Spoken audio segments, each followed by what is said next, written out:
Hai, kembali lagi dengan saya, Galih Yogi Rahajeng dalam mata kuliah Ekonomi Regional. Hari ini kita akan membahas tentang konsep dari pendapatan regional.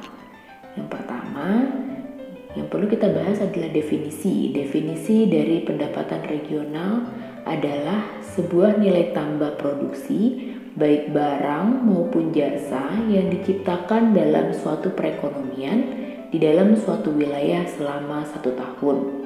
Pendapatan regional ini adalah tingkat pendapatan masyarakat pada wilayah yang dianalisis. Tingkat pendapatan dapat diukur dari total pendapatan wilayah maupun pendapatan rata-rata masyarakat pada wilayah analisis tersebut.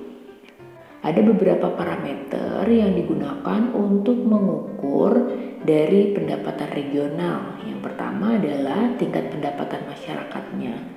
Jadi apabila tingkat pendapatan masyarakatnya tinggi, mengindikasikan bahwa pendapatan regional dari wilayah tersebut juga tinggi. Yang kedua adalah peningkatan lapangan kerja dan pemerataan lapangan kerja. Ini juga sebagai pengukur dari tinggi atau rendahnya pendapatan regional. Apabila tingginya lapangan kerja atau meningkatnya lapangan pekerjaan, maka diindikasikan sebagai tingginya pendapatan regional wilayah tersebut. Yang ketiga adalah pendapatan wilayah haruslah bersangkut paut dengan peningkatan pendapatan masyarakat di wilayah tersebut, yaitu pendapatan rata-rata income per kapita dari masyarakat. Nah, dari parameter pengukur pendapatan wilayah ini perlu kita pahami beberapa definisi yang akan kita gunakan untuk menghitung pendapatan regional. Yang pertama adalah produk domestik bruto atau gross domestic product. Produk domestik bruto adalah nilai barang dan jasa yang dihasilkan oleh masyarakat dalam waktu 1 tahun, termasuk barang dan jasa yang dihasilkan oleh warga negara asing di dalam negeri. Contohnya adalah apabila warga negara asing tersebut atau investor membangun pabrik, tapi pabrik tersebut adalah milik warga negara asing, contohnya seperti pabrik LG, Toyota, Yamaha, atau produk-produk luar negeri lainnya, maka tetap dihitung sebagai produk domestik bruto dari wilayah tersebut. Berikutnya adalah produk domestik regional bruto. Produk domestik regional bruto merupakan nilai barang dan jasa yang dihasilkan oleh masyarakat di suatu wilayah, baik tingkat provinsi, kabupaten, maupun kota. Besar kecilnya PDRB ini sangat ditentukan oleh potensi dari sumber daya alam dan sumber daya manusia yang mengelolanya. Konsep berikutnya adalah konsep dari produk nasional bruto atau gross national product.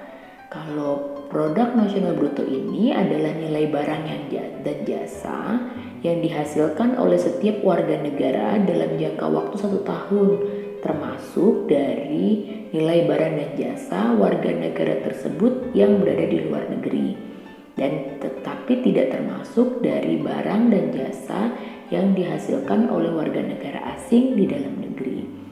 Jadi beda dari produk nasional bruto dibandingkan produk domestik bruto adalah kalau yang sebelumnya pabrik yang bergerak di dalam negeri walaupun milik orang asing tetap dihitung, pada produk nasional bruto hal tersebut tidak dihitung kembali. Namun yang dihitung adalah misalnya adalah pendapatan dari TKI, tenaga kerja luar negeri, dan juga misalnya perusahaan-perusahaan yang ada di luar negeri, itu dihitung sebagai pendapatan dari produk nasional bruto. Produk nasional bruto dapat dirumuskan sebagai berikut: pendapatan faktor-faktor produksi luar negeri yang dalam suatu perekonomian dinotasikan sebagai FPLN, sedangkan faktor-faktor dari produksi dalam negeri dinotasikan sebagai FPDN. Jadi mendapatkan produk nasional bruto ini produk domestik bruto yang dikurangkan dengan faktor-faktor produksi di luar negeri dan juga faktor-faktor produksi di dalam negeri. Konsep berikutnya adalah produk nasional neto atau net national product. Produk nasional neto ini diperoleh dari produk nasional bruto yang telah dikurangi dengan pensusutan barang modal. Nah, karena nilai dari produk nasional bruto merupakan nilai kotor, untuk mendapatkan nilai bersihnya harus dikeluarkan nilai depresiasinya. Hal ini disebabkan di dalam produk nasional bruto, investasi yang dipakai adalah investasi kotor, yaitu jumlah investasi yang ditanam. Selain depresiasi tidak termasuk dalam transaksi ekonomi, depresiasi atau pensusutan barang modal yang sudah disyaratkan harus dimasukkan dalam sistem akuntansi. Rumus dari mendapatkan produk nasional neto adalah produk nasional bruto yang dikurangi dengan depresiasi atau pensusutan dari barang modalnya.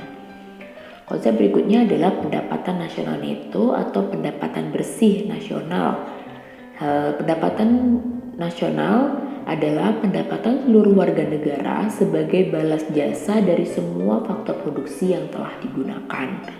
Untuk mendapatkan pendapatan nasional ini dengan cara pendapatan produk nasional neto yang telah dikurangi dengan pajak tidak langsung yang telah ditambah dengan subsidi.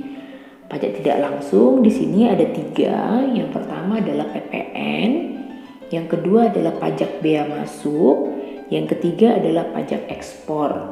PPN biasanya kita dibebankan apabila kita belanja di supermarket ataupun makan di restoran. Biasanya kita dibebankan pajak sebesar 10%. Pajak bea masuk adalah pajak dari barang luar negeri yang masuk ke Indonesia. Sedangkan pajak ekspor adalah pajak yang dibebankan kepada barang-barang yang ingin diekspor ke luar negeri. Sedangkan subsidi di sini, subsidi adalah bantuan yang diberikan oleh pemerintah kepada masyarakat. Contohnya di Indonesia ini ada subsidi BBM, gas, dan juga listrik. Oke, untuk materi hari ini kita akhiri. Semoga bisa dipahami dengan baik. Wassalamualaikum.